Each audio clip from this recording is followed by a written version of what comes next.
What is up, people? What is up? Chris with a K here, Horns Down Podcast. Mr. Students 360 himself, Chris Mason. Here for a good time, not a long time. So definitely get in here, like, subscribe, share, do all those things. Give me 1 second. Recruiting Pod live right now at Chris Mason. Just tweeted that out. So people, come on in, come on in. Let's talk. Anywho, we got a lot of recruiting news to talk about. Seems like we got a decommit, we got a bunch of commits, right? So it seems OU is that 2027 class is starting to fill out, Chris Mason, in a nice way on both sides of the ball. If you want, we can let's start with last week's. Commits all the way to this week's commits. And if you would just kind of tell us what type of player we're getting in with all these guys. Yeah, well, the fireworks started late Wednesday night last week with Jim Nagy, Stacy Ford, and Cale Pearson all posting Boomer Sooner or big things happening. And then Josh McCuistion on Sooner Scoop kind of hinted at it, that a 5-star flip was going to go OU's way. And then 8 a.m. Central Time, I was in Chicago in the Chicago home office, visiting my mom, and Cooper Hackett flipped to OU. He decided he didn't want to go to Texas Tech. He'd been to the last 2 OU home games, have been very prominent there, wearing OU regalia. And he flipped to OU. That had been kind of hinted about a little bit. So that wasn't the biggest surprise that maybe OU was ready to flip him, that the good start by the Sooners had impressed Mr. Hackett. And then 5 minutes later, Caden Penny from Bixby committed to OU, which was kind of a shock. I thought OU led for him, but I didn't think he was anywhere close to a decision point. Nothing like that was sort of on the radar. And that gave OU the number 1 and number 2 players in the class for 2027 from the state of Oklahoma. And it also gave them, based upon rivals, a 5-star player in the top 15 in the nation. Cooper Hackett's going to be ranked somewhere in the top 15 by any service. He could only move up, I think. He could end up being something like top 5 by the time this all ends up. And then Caden Penny, who was super impressive at OU summer camp, has been moving up the rankings. He's a consensus top 100 player. Rivals has him around number 34 in the nation. He's 6'4", 280, 275, 280. And remember, he's a 2027 player, so he's got a whole nother high school year before his senior year. And then Cooper Hackett is very well publicized. He's about 6'7", 260, maybe 270, something like that right about now, but getting, just has a huge frame, just needs to add weight. And Chris, they're probably the 2 best in-state offensive linemen since Jamal Brown, Wes Sims, probably, till you throw some names out there that some of you guys may not remember. And even Jamal out of high school was more of a defensive tackle before he moved to offensive tackle, became an Outland Trophy winner and multiple All-American, multiple All-Pro, and Josh McCuistion over Sooner Scoop to just cite him again just because O-line's a little bit of his specialty. His comp for Caden Penny was Davin Joseph, the again, multiple-time All-American, multiple-time All-Pro offensive guard who played most of his career with the Tampa Bay Buccaneers. So if we're talking, both these guys are in sort of heady comp territory in terms of their rankings and their potential. It's to lock these guys down this early is sort of the same equivalent as locking down like a 5-star quarterback, in my opinion, in terms of their recruiting impact. Everybody in state knows them. They are best buddies. That's why they sort of, I don't know that they timed all this together. Maybe they did, but it was a bang, bang impact that took OU to number 2 in the recruiting rankings for 2027. And the next guy we'll talk about has pushed OU, I believe, to number one. I believe OU has the number one ranked class for 2027 right now. Who's the next person? Well, that was Monday morning. Of course, I'm traveling, so I didn't have much of a chance. I picked it up on Twitter right before I got on a plane. OU's close. It's very, very close. They're still number two on Rivals. It's Mikael McCrary, cornerback from San Antonio, 4-star, top 200 player. He's one of the guys getting a big offer from Texas Tech. So OU has now out-recruited the Texas Tech money train from Double Eagle in Lubbock. McCrary was rumored to be going to Tech at one point, but chose OU over Texas Tech, probably Texas, and a bunch of other places. He's 6'1", 175 pounds, top 200 type guy in the nation. Fits the big cornerback, big DB look that OU seems to be loading that room up with. I think he has some positional flexibility at safety as well. Safeties at cover. Okay, give me as many of those as possible in today's action. So OU now has 5 verbal commitments for 2027. They're the number 2 class in the nation on Rivals. I think they might be number 1 on 247. Let me check. Is that where you see him like going to McCrary Kid? Do you see him more of a safety type, or do you see him being a safety? I mean, I'm not safety, excuse me, being a corner as well. Like, which room is he in? Is he a Valai guy, or when you put on tape, or is he a Brandon Hall type guy? It's hard to tell, Chris, because he looks like a little bit of both. And OU has some serious cornerback guys out there.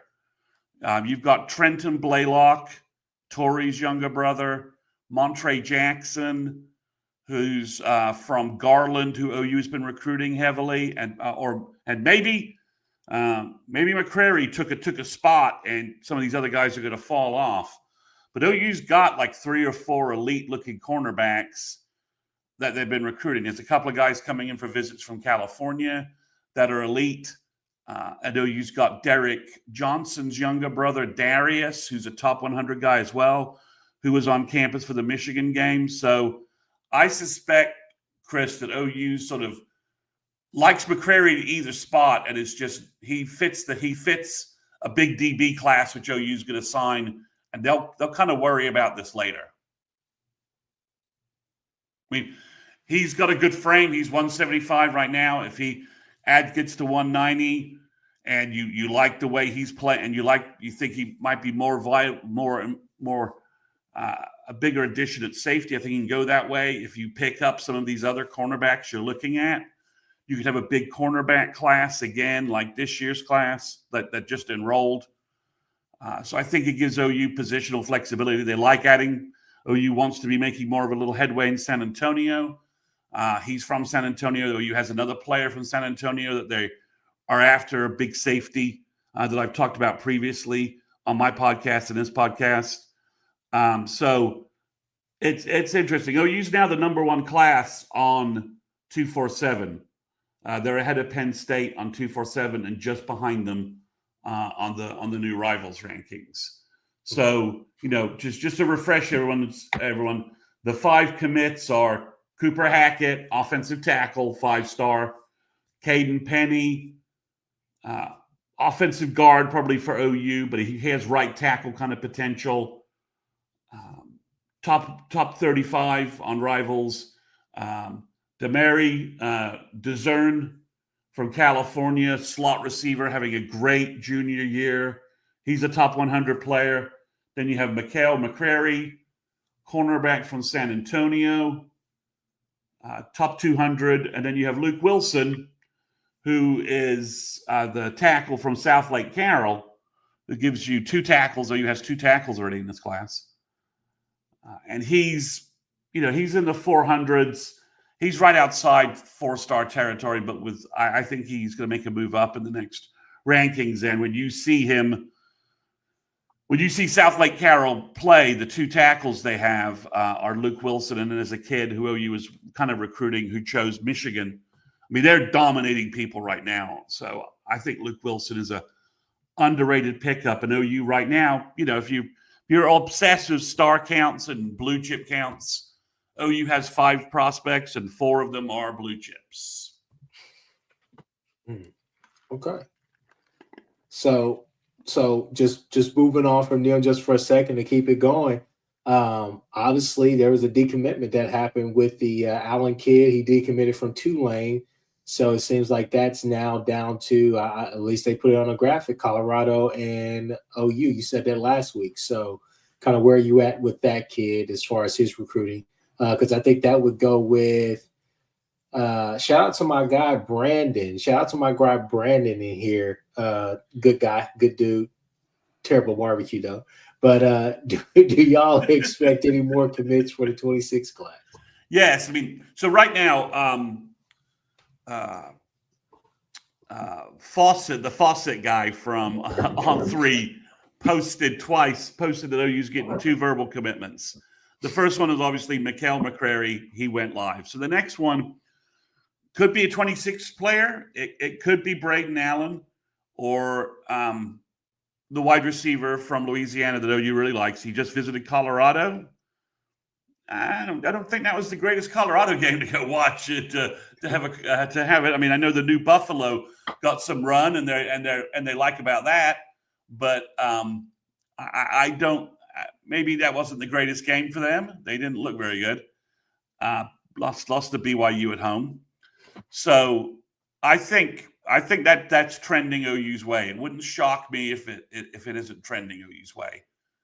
Now we need to kind of catch up on predictions, Chris, because they keep flying in.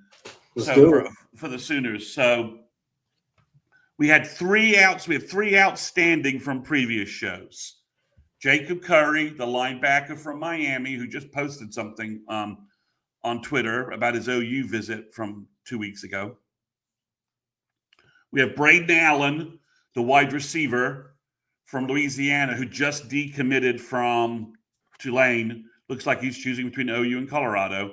And then we have Daniel McMorris, the offensive tackle from Norman North, who just received his OU offer, and it kind of got buried in the John Mateer thumb news. Okay. Then we have 2 new 2027. That's the 3 2026 kids, all 3 who could drop to OU at like any minute. And then we have the 2 2027 kids that are still outstanding. The older prediction is Jackson Roper, the big corner, the big offensive tackle, offensive guard from Colorado. Goes to the same sort of development trainer guy as Deacon Schmidt. He's 6'4", 6'5", 290, 295. He was just at the Ole Miss game. Not sure how that will impact it, but he's got a lot of connections to OU. Then the name that was a little more surprising was Utah outside linebacker, defensive end, Crew Jones, 6'4", 230, physical, fast off the edge. Maybe he's a white outside linebacker, and that's why I think he's kind of Jake Cruel-like. Maybe that's a bad comp, and I'm just going with every short slot receiver looks like Danny Amendola, but maybe I'm on that crutch, but hard not to make that comparison. And Crew Jones seems to be in play for an OU commitment as well. So we've got 3 guys for 2026, and we have 2 more guys for 2027 who could fall to OU, I think, again, anytime in the next week. So to say OU's on a recruiting heater right now would be an understatement.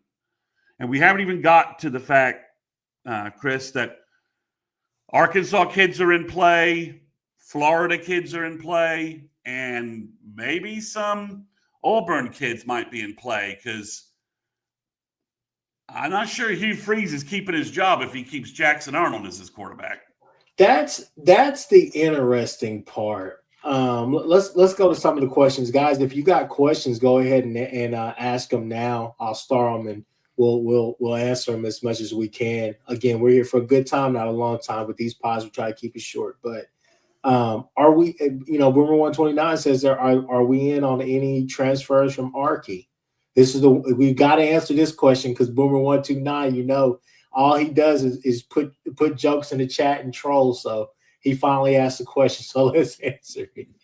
Yeah, I mean, I think the Arkansas roster may have one or two players that OU would be interested to from a transfer perspective.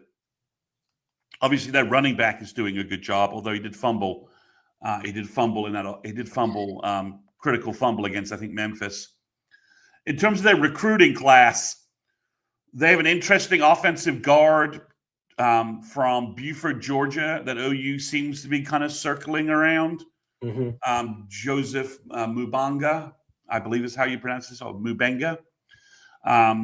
He's from Buford. Buford has a number of players that are recently has had a number of players who are, I believe, Nigerian immigrants. It's similar to the way Michael Fasusi and the Winery kid from Missouri that OU was recruiting at one point. So that's a name to watch. There's also a linebacker from Alabama. That's a 4-star guy who OU could look at depending upon how things happen with Jacob Curry. Let's remember Jacob Curry, OU went after him when he was a Northwestern commit and no one was paying any attention. All the OU recruiting people have just obsessed with stars were like, 3-star U, why are we going after this guy? And then he became a 4-star on Rivals, and Ohio State, FSU, Miami, all of them want him. But if OU doesn't close that recruiting out, they could target this. There's a linebacker, like I said, from the Alabama area that Arkansas recruited. He's 6'3", 215, looks really good on film. So there's a couple of players that Arkansas you could target based upon Pittman being let go. Mm-hmm. Don't they have a linebacker in that class, like a high 4-star linebacker that just decommitted? Yeah, that's the one. That's the guy I'm talking about. Yeah, okay, yeah. Yeah, let me pull his name real quick. I'm just thinking, like, what's his name? I don't have Arkansas's recruiting class, completely memorized. Sorry, Pigs fans, but it's not necessarily something I keep a lot of attention to. Yeah, he's decommitted, so now he's going to be harder to find. JJ Bush. Yeah, that's it. JJ Bush. That is correct. Thank you, Topher. You're always keeping me straight there. But they have a cornerback from Georgia that OU seems to be circling, Jalen Copeland from Valdosta. So there's some decent talent in the class. Most of it has decommitted. But yeah, OU could look at a couple of Arkansas guys. The Arkansas guy that most folks I think want OU to kind of recruit is Danny Beal. The Oklahoma State. An Okie. When you're talking Oklahoma State decommits, I don't think OU is going to make a run at Caden Jones. I don't think they're going to look at Taj Overton. But the name that OU could look at is Danny Beal because he's a big nose guard from Arkansas, very highly ranked. I kind of wondered why OSU got him in the first place. He's 6'3", 6'4", 310, something in that range. He's a big physical nose guard. He would fit the kind of the Dominic Williams kind of mold for the Sooners. So I think OU could decide to do something there, but they already have 3 defensive tackles. So we'll see what happens there. I don't think they're going to touch anybody else from. I don't see a lot of transfers from Oklahoma State. I don't know that roster has a lot of talent. I think it got rated last year. I know you did rate it last year. So Satterfield, you mean Danny Beal, right? That's the name you mean, not Bell, right? I'm sure. Yeah. I think that's what he's talking about. Jimmy, clarify. Let's go to the next question real quick. Unc says, Jaden Pettit, what about that kid and Gross? Jaden Pettit should decommit from Wisconsin and beg OU to re-recruit him. That was a terrible decision from the start. Wisconsin's bad, like Oklahoma State bad. I mean, maybe not that bad, but yeah, but bad. So I think if OU wanted to re-engage there, Jaden Pettit probably needs to seriously think about dumping the Badgers soon and jumping on a roster that actually throws the ball, where he actually knows who will be the coach. Davion Gross, I we'll have to see how Florida does this weekend. Every time you think you've put the last shovel of dirt on Napier, he finds a way to rope a dope and keep going. If they were to knock off Texas this weekend, I'm not predicting that they do. Predictions are for Thursday night, not tonight. But I think OU will. If Braden Allen chooses Colorado over Oklahoma, a reversal of where most folks think that's heading, that might be a hint that OU has decided that they want to save a wide receiver slot for Davion Gross or another big time flip somewhere else in college football. So let me jump in here real quick. Bevo, if you are here, Bevo's bodyguard, we know that you're here. You were in here talking trash. Do y'all beat Florida this weekend? We'll take that up in the chat. Anyways, Topher B, he says, Danny Beal, yes, Georgia has reached out to him already.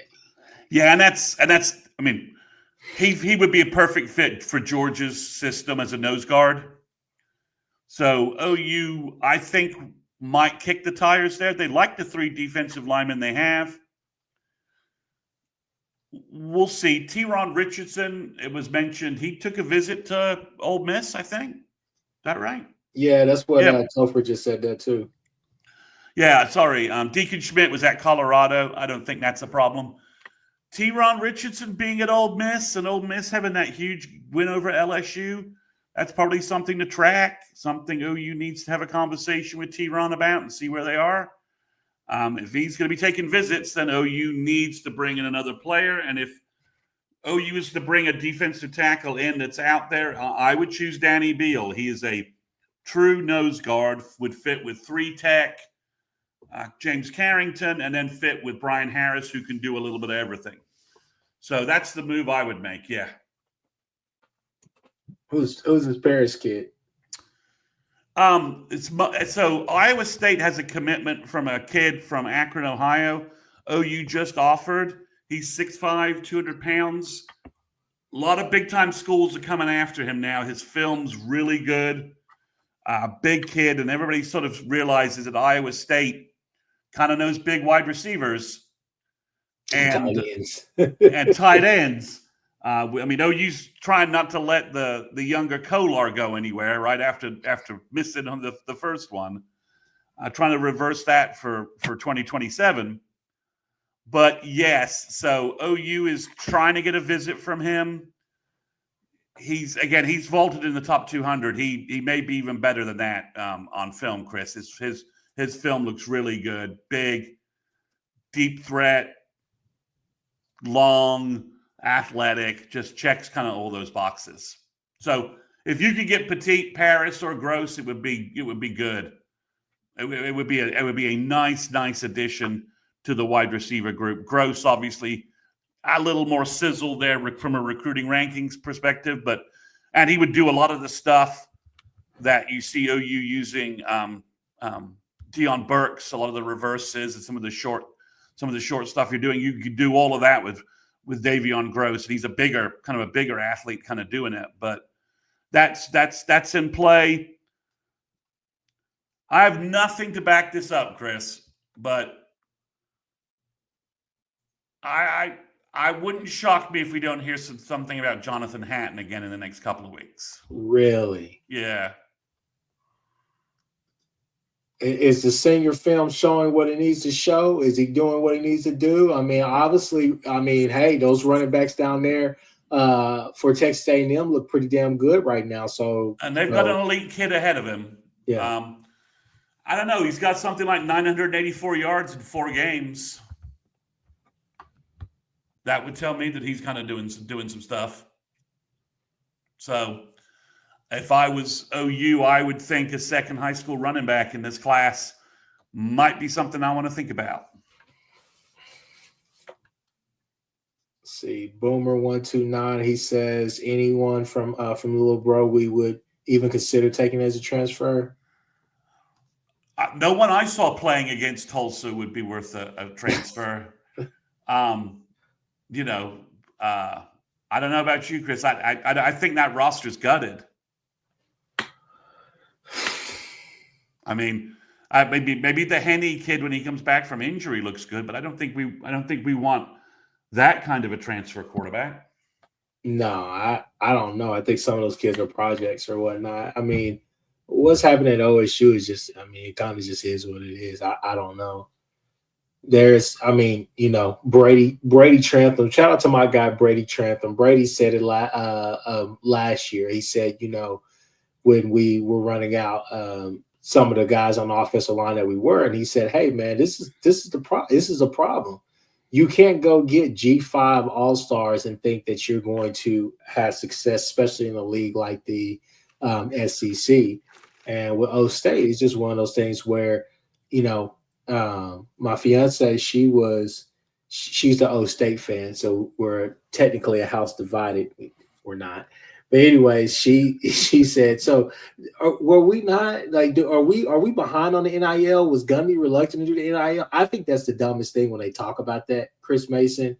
Gundy was not necessarily reluctant on NIL. He embraced it as much as he possibly could, even though it hurt him in every fiber that he had in his body. The problem is that I brought it up. I said, yeah, LSU is playing Southeast Louisiana. You guys went and got guys that would start at Southeast Louisiana, but not ever get a chance to play at LSU. I was like, that's the difference. You can't go spend big money on D2 All-Stars, even though Gundy has had success in the past. Hell, Stribling, who's up there at Ole Miss right now, came from a D3 school, so he knows talent he can develop. But it's just one of those things where, like, when literally you're on the hot seat, that's probably not the move to make. I digress, though, Chris Mason. Keep going. Yeah, I mean, I don't think that. I think that roster's already gutted. I mean, yeah. I mean, let's be honest. The gem out there is probably Hugh Freeze tanking at Auburn and the Auburn roster. That's probably the place where, Cam Coleman has to play college football next year somewhere. He's only a sophomore. He can't enter the draft. He can't file an appeal. He can't file an appeal somehow to get into the draft, even though the NFL might be like, well, you're pretty good. So we'll see. The Auburn one would be the one. They're good. They've got a good recruiting class. It's a linebacker they have that I think OU could probably get involved with if they wanted to. The kid from Florida who used to live in Oklahoma that Oklahoma tried to get on and never could make any headway. So Auburn's got good guys. They've got a good recruiting class, and that roster is not without talent.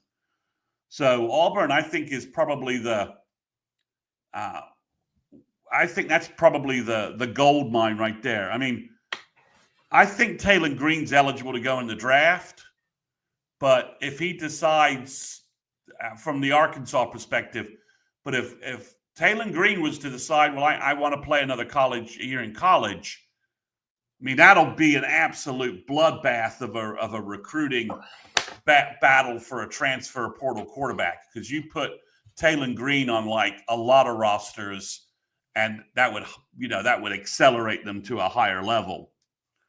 So I think that would be the big Archie move if Taylor Green decides I'm not going to go pro. I'm going to use my last year of eligibility, and he put himself on the open market. I mean, we're talking like a Cam Ward, Dylan Gabriel type bidding war for a kid at quarterback. I mean, if I was OU, depending upon what happens, I would be like,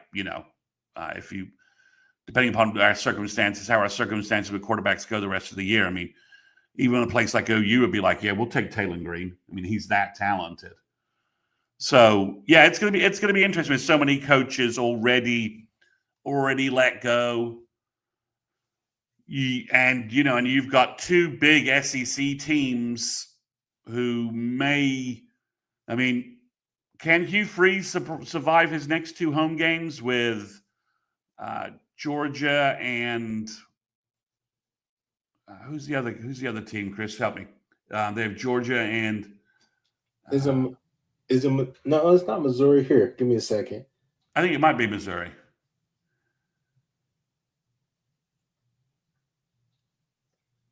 Yeah. Auburn at home. Yeah, excuse me. I said Auburn at home. Excuse me. Georgia at home, and then Missouri at home as well. Yeah. So but if they go on a 4-game losing streak and lose to the best 4 teams that they played, Hugh might be in a little problems. I mean, I don't know how he doesn't switch to the big time kid that they stole from Notre Dame. I don't know how he doesn't make that switch and try something else at quarterback. But we'll see. But yeah, because that's Auburn roster is talented. Then the Florida roster is talented as well. A lot of defenders on there, and obviously they got some talented receivers as well. And Lagway has to play another year of college football somewhere, so that could get really interesting and just make the portal in January just a complete free for all. If for some reason you had Taylor Green and DJ Lagway in there, sorry. But in terms of OU stuff, yeah, Topher, maybe he does want a red shirt, and maybe he should just go back to Notre Dame where he came from. Although the CJ Carr is playing pretty well, that might not be an opening for him. But if I was Deuce Knight, I'd look to play. I'd look to play for Auburn and spice up my portal number when I hit the portal if that's where you want to go. So, but Chris, that's really what's going on in terms of OU. We're in a waiting game for one more commitment. Hayes Fawcett has the graphic. Someone's ready to go public. It could be any time now, and usually it's just 1 or 2 names that I would have for that. But right now, it's 5 names, and I'm not sure which name it could be. It could be any number of them. One last note from the 2026 verbal group. The tight end guys are having fantastic senior years.